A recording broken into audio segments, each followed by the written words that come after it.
Hold on, I'm almost done with the chapter.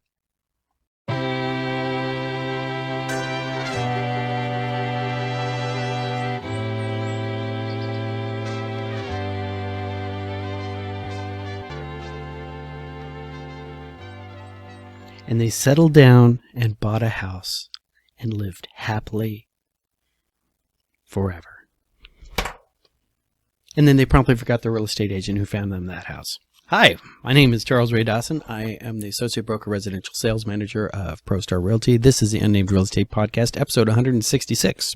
And I'm recording on Wednesday because I have a week and I'm not sure what's going to happen tomorrow. I know I have a very, very tight window where I wanted to record tomorrow, and I put something out in the universe. I have this much time, and I can just feel the dark forces of entropy and chaos focusing on that time period, trying to fill that time period up with other requirements. So I'm going to go around. I'm going to flank this problem. I'm going to record on Wednesday when entropy isn't paying attention to me. So hope you guys are having a great week and everything like that. I promised you guys we were going to discuss books last week, and I was definitely going to discuss books. Problem is, when I get into my books, I get seriously into my books. And so that screws up my timing and everything. So let's do this. I am seriously concerned about the lag that I'm seeing on this. I don't know if you guys can see this, but I am watching my entire screen start to get really, really bad. Hold on for a second. Okay, hopefully that's going to be a lot better. OneDrive decided to kick up in the background and upload my entire documents folder to the cloud in the middle of my recording, and that's never good for your system performance. In fact, I can still feel the heat coming off my cheap Microsoft laptop over here. So anyways, where we're at. We're talking about what we're going to be going on. Busy week this week, recording a little bit early, although the numbers are pretty much exactly the same. Let's just get those out of the way because our numbers are our numbers. Okay, this is for April 10th, 2024. Coming soon is 753 new listings to the MLS. There is 16,808 active listings. All right, 2 new ones from last time around, which is interesting. That might be a typo. We have 2,372 new listings coming on the market, 199 above last week. Our contracts are at 2,591, up 133. Closings last week were anemic, 1,374. Don't worry, it always goes down on the second week. I noticed that trend. And Cromford numbers, right? Supply is at 71.1. Our demand is at 79.4, giving us a Cromford report number of 111.6, almost into balance, but not quite yet. Looking at our neighborhoods and stuff like that, and these are ones I just looked at. So let's see what we got here. Still got some red out there. Chandler's still gaining and leading the pack at 211. Gilbert and Glendale in 2 and 3 also, but still falling. Tempe still coming up 12%. I hate you so bad, Tempe. Why can't you be like everybody else? All right. Mesa's up 1, all right, at 157. All right. And Fountain Hills, Phoenix, Avondale, and Scottsdale. All right. And then Peoria just squeaking in and staying in a seller's market, although we'll probably see that gone by next week and we'll go into balance. Our balance is Surprise, Paradise Valley. Don't care about rich people. Cave Creek. And then we start moving into buyer territory with Queen Creek, Goodyear, Maricopa, and Buckeyes down at the bottom, still falling. They're at 64.7, but I think that trend might be slowing up. How low can Buckeye go? All right, so let's talk about fun stuff. All right. Do not know how long this is going to take. Does everybody have some water? Does everybody have some munchies? Does everybody have fresh batteries? All right, let's start. I am a reader. I am a big, big, big reader. As a very smart man, very smart man written by a mediocre smart man, quoting an exceptionally smart man. Paraphrasing, really. All right. The book is to the mind as a whetstone is to a sword. All right. Tyrion Lannister for the win. All right. That was written, of course, by G.R.R. Martin, who is incapable of finishing a series, right? And I found out that he actually stole that from Marcus Aurelius. So I'm really starting to get this whole concept of, Georgie over there doesn't actually come up with anything new. All right, he's just cribbing from history. All right. If you want to take a look at the Red Wedding, have a look at, I want to say it was the Campbells and some other Scottish clan. He like completely cribbed that entire scene from something that actually happened in Scottish history. So long story short, I read a lot.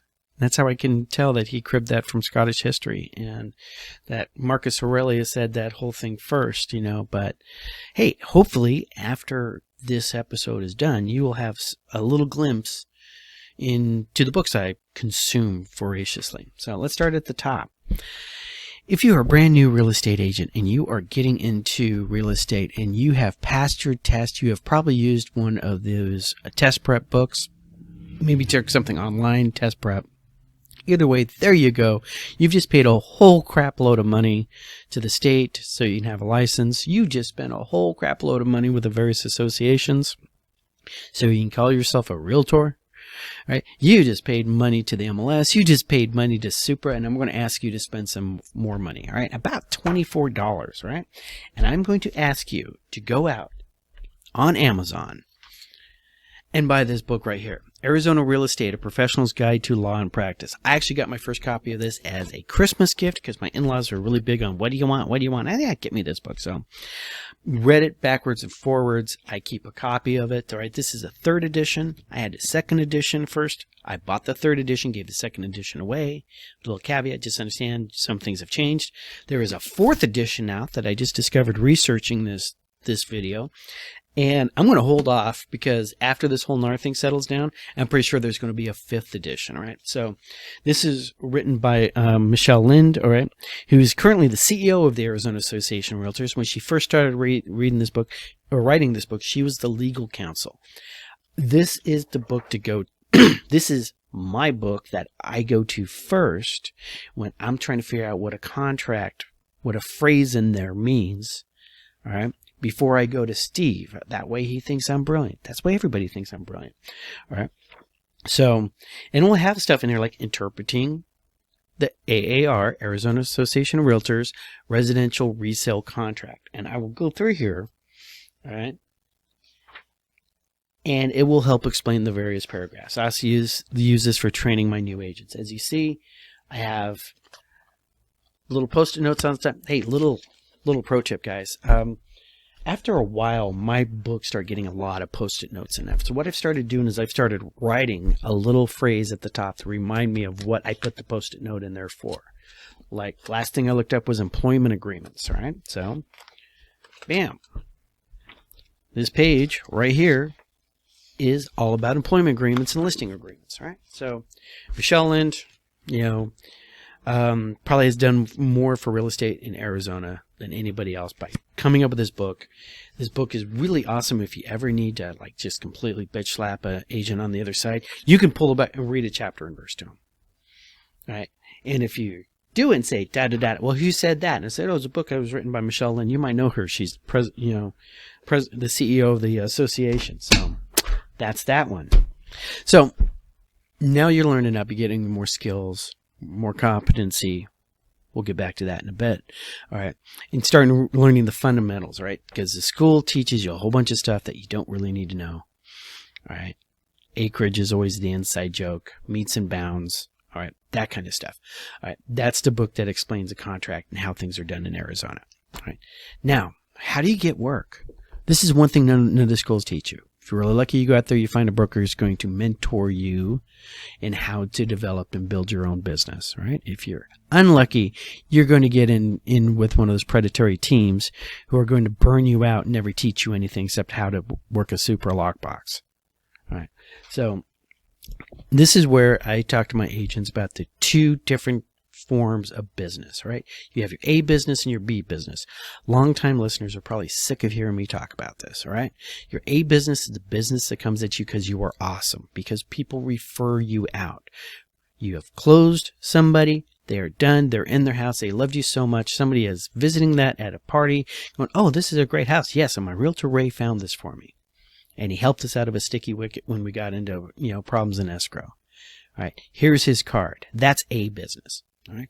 B business is those flyers you get in the mail, the little door hangers, the signs on the side of the, bus stops. That's B business. That A business is awesome because it's free. It just comes to you. B business, you have to go get, right? By coming up with a marketing campaign and a business model and a business plan that is going to generate the set amount of contacts that turn into a set amount of leads that turn into so many clients, and those clients eventually turn into closings, right? The book for your B business is this one right here, all right? The Millionaire Real Estate Agent. This is written by Gary Keller of Keller Williams. You might know him from such suits as, oh my God, why were you telling these people that the commission was fixed at 6%? All right, he was involved in that lawsuit. But this is the first book. He wrote it back 2004 or something like that, and it is a perfect nuts and bolts, off the shelf. Take this, implement this way to build your B business. All right. And it does cover all those weird little numbers that I was telling you about, like how many contacts do you have? How many of those things turn into leads? How many of those things turn into actual, clients? How many of those clients actually turn into closing? There's spreadsheets galore in here. Now, like most books like this, I'd say the first quarter of this is rah. You have to vision it. You have to imagine that you are bound for greatness, right? That if you can think it, you can achieve it. Once we get you in that mental mindset, we're going to get you smiling and dialing and doing 8x8 touches and all that other good stuff. But there's a lot of good fundamentals in there. That is probably the best book for developing that. And this is why it's on my shelf. Now, that other type of business I was telling you about, all right? A business. How do you keep the people who know you referring you out? Now, I should have had this one prepped, but I own a digital copy of this. And you know what? I just really like the book that I'm currently reading. So we're going to hold off on that. But it's called The 7 Levels of Communication. All right. Now, yes, they did steal a bit of that title from The 7 Habits of Highly Effective People, which is also a really good book. Probably could include it in this. It's been around for forever. But the 7 levels of communication, what this one does for you is it helps you develop a system where the people that you know, your previous clients, your friends, your family, they become what's called a brand ambassador. All right.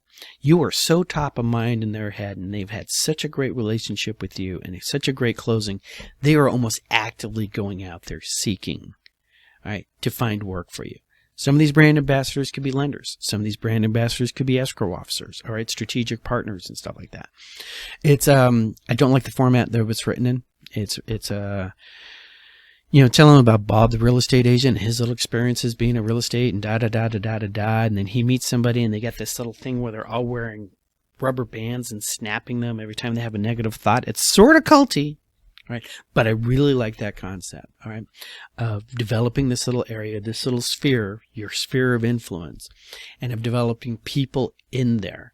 And honestly, there's a lot of this. I was like, yeah, doesn't everybody do that already? No, apparently people have to be taught to be human to each other. So that might help with some other people out there, right? So 7 Levels of Communication by Michael Maher.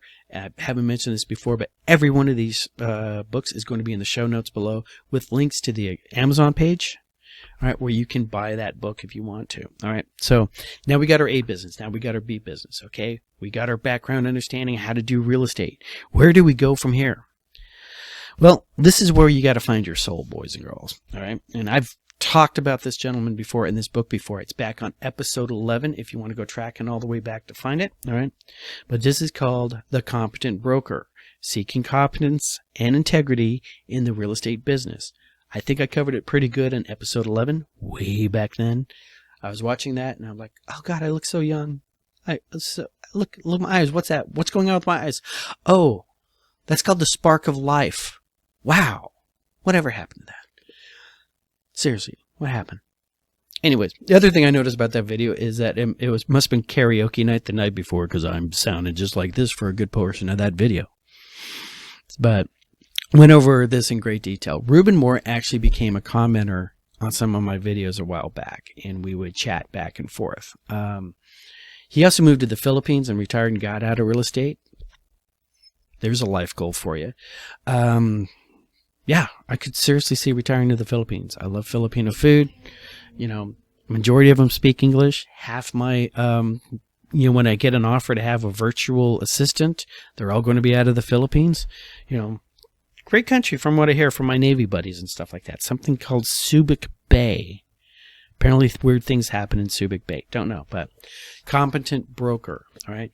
This covers ethics, competency, how agents should be, and how he ran his brokerage. I still keep a copy of this.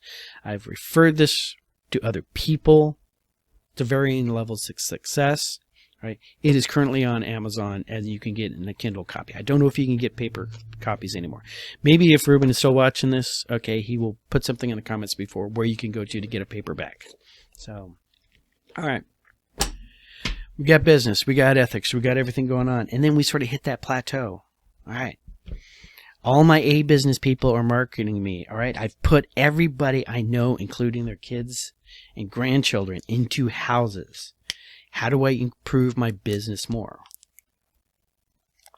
Well, at this point, all of those little online lead sources and people calling you up and talking about managing your social media accounts, and the seminars talking about how great you need to be on TikTok or Instagram starts building up. All right, and you're going to want to start discussing what your own marketing strategy is going to be.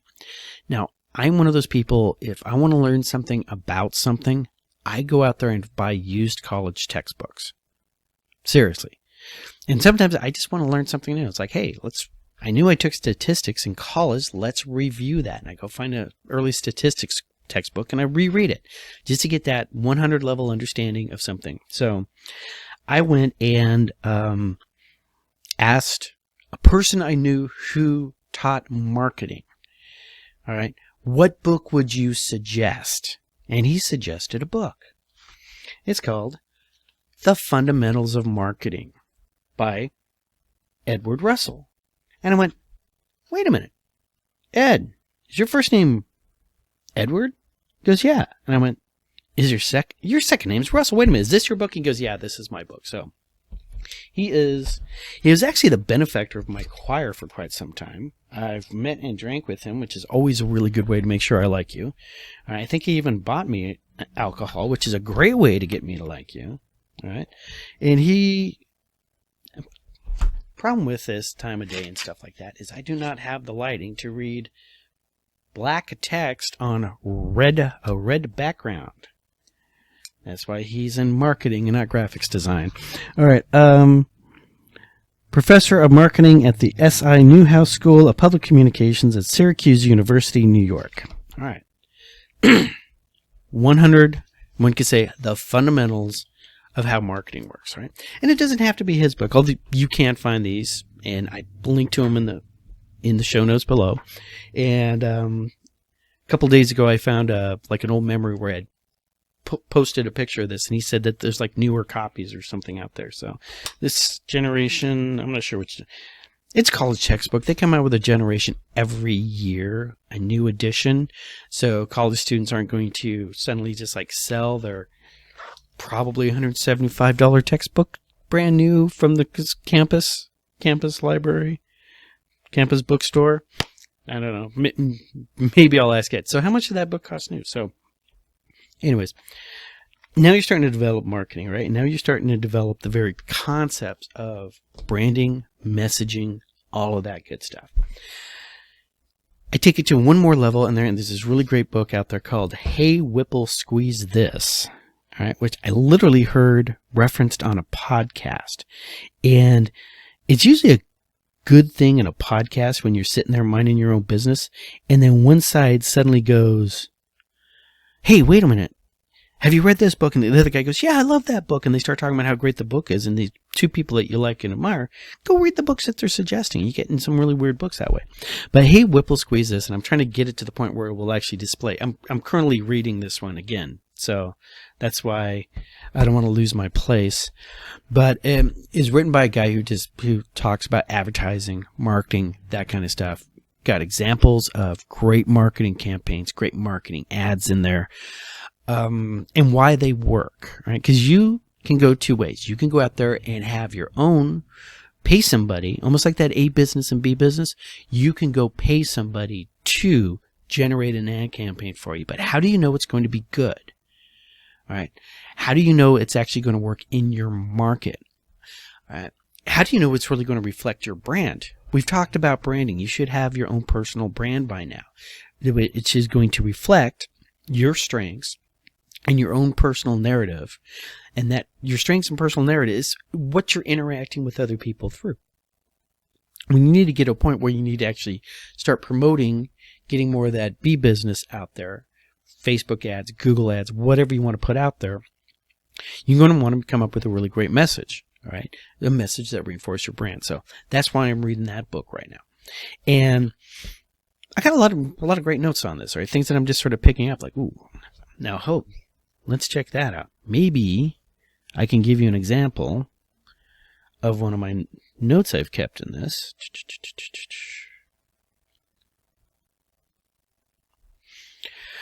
The bottom line, brand actions speak louder than words. Brand experiences speak louder than ads. Walk beats talk. Let's break that down real quick, right? Brand actions speak louder than words, all right? Those are literally what you're doing with your interface with your customer. All right. You can't sit there and say, I care about you, and then 2 days later say, sorry, I couldn't pick up the phone to answer you. I was doing something else, because the client hears I was doing something more important. All right. Brand experiences speak louder than ads. Going back to the A business, it's that experience of you that you were doing, which is going to earn you the A business, and that's free business down the stream. All right. So the brands that are unwilling to have a real and truthful conversation with consumers will become completely irrelevant and therefore invisible. All right. I really this is that kind of period right now. Okay. We were talking about how real estate agents have been hiding from you, the consumer, all the stuff we do in the background. All right. This is sort of putting that out there. It's like, you need to let them know what you're doing. All right. I really tried to hide all the craziness in the background from my clients. Now, there's still certain things. All right. If I don't know the answer to, or if it's still something in motion, I'm not going to call up my client and go, yeah, Bob, I don't know what the appraisal is yet, but I just caught a call from the buyer's agent and they want to know how much extra cash we have. Warning, that kind of stuff. All right. So that's something I'm going to actually see the appraisal before I go to Bob. Say, Bob, okay, this is where you got a problem. The appraisal came in and the appraiser says this is subject to you replacing the roof. Can we get the roof replaced, right? Bob doesn't need to know that it's roof time until I got all the information. All right. But sorry to spin out on that particular one, but yeah, loving this book. Hey, Whipple, squeeze this. Really breaks down some of the great classic ad campaigns and why they work. Right. So later on, even if you're not making your own ads, you're at least getting to that point where you can sit there and start thinking about what a good ad looks like. All right. And when someone tries to pitch you something, you will know what emotion is this talking to? Does this reflect my personal brand? All right. Great book. I could do an entire episode about that so far. Next one. And this is more general. Okay. So we've gone in either outsourced or ad campaign. All right. But had good feedback with great creatives who are going to come up with something for them. We're doing those ads. Remember, I was talking to you about Blondie the other day. Agent in here, love her business branding. I love her marketing campaign, and now you're just killing it right and left. The phone's ringing off the hook, and you're skipping dates and you're doing this and that and the other thing. You're waking up 6 o'clock in the morning going, I think that spreadsheet is wrong. So you wander over to your computer and you fire it up and you can't drink coffee for 30 minutes because you just took your heartburn medication, and you look at the spreadsheet and go, yes, indeed, that spreadsheet was wrong. Crap. All right. Not speaking from any personal experience of this morning at 6 o'clock, but things are going to start happening. All right. And that's when I reach out to This guy's infamous. When his first book came out, it was highly controversial. It's called The 4-Hour Work Week. All right, but Tim Ferris pretty much had an entire book about how to automate and streamline your own personal work. It was written for cubicle dwellers. It was written for code monkeys.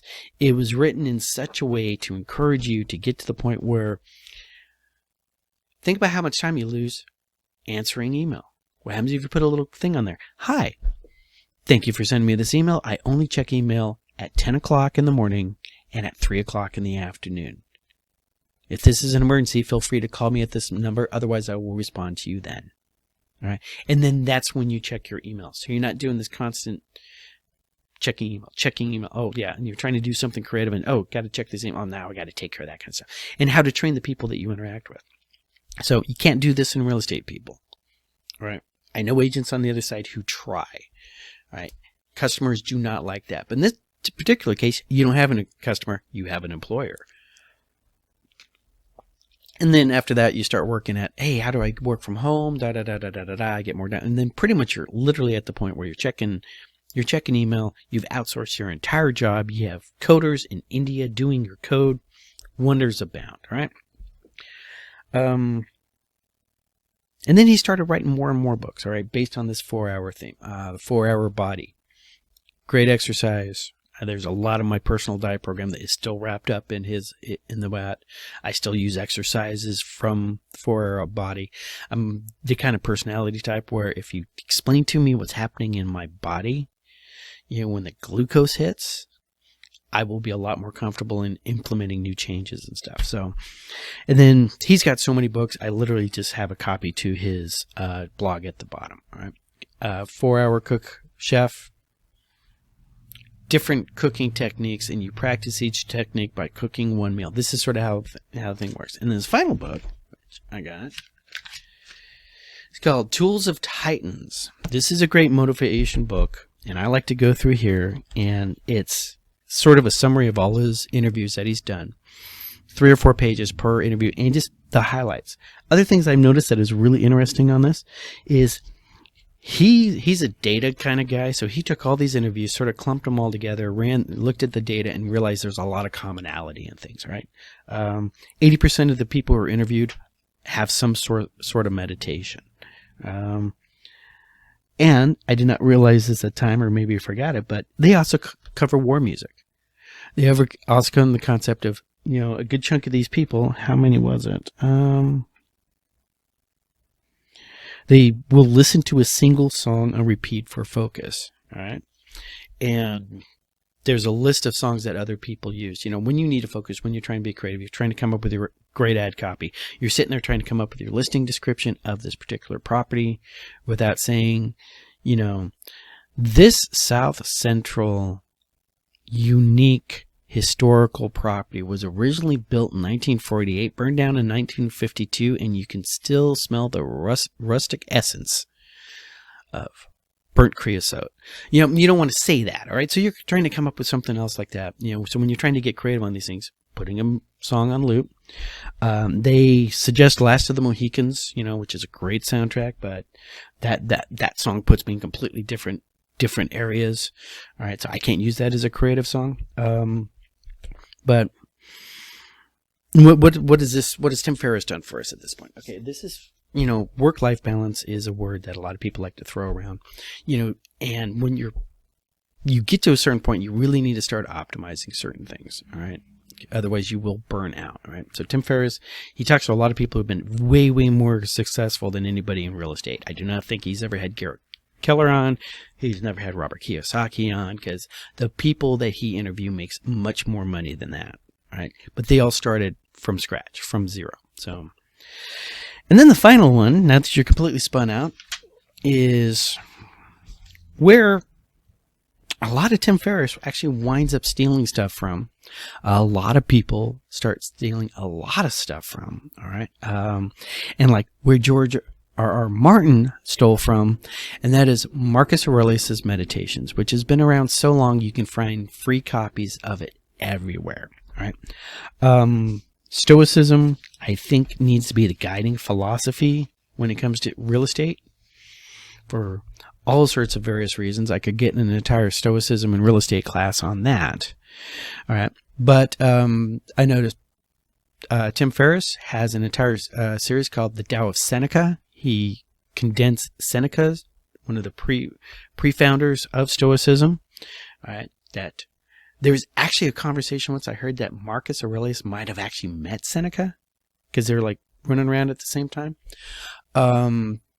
Definitely not Epictetus because he was dead like a good century before. But it's Stoicism and Marcus Aurelius's meditations is literally reading his diary. He's journaling, all right? And he's journaling and he's writing these things to himself, all right? So some of you guys might just realize, hey, Ray's got that really cool bumper music from Akira the Dawn, Grateful to the Gods, all right? That's literally one of the chapters that he has in there. I use, the acoustic set of that. I do not actually have the vocals on top of that. But in the show notes below, I've got a link there to the entire Akira the Dawn Marcus Aurelius Meditations album, Volume 1. All right, that you can sit there and just listen to your heart's content. This is my more music sometimes when I'm getting in the car and heading to work. All right, is that so? I can't think of anything else. And then I read stuff for fun. I read this really interesting book series where nothing exciting ever happens in it, but all is about basically space truckers and how to run shipping companies in space. And it was strangely addictive. All right. So hopefully with all these things, with your, with your books, with your professional reading, a lot of people just stop learning about their craft and learning about their business as soon as they get into it, right? This is an industry we always, for the good of ourselves and our clients, need to be on top of all the latest and greatest, not just technology, but also of ideas. Right? On top of all these books, on the side, I have at least 3 different online websites and news sites.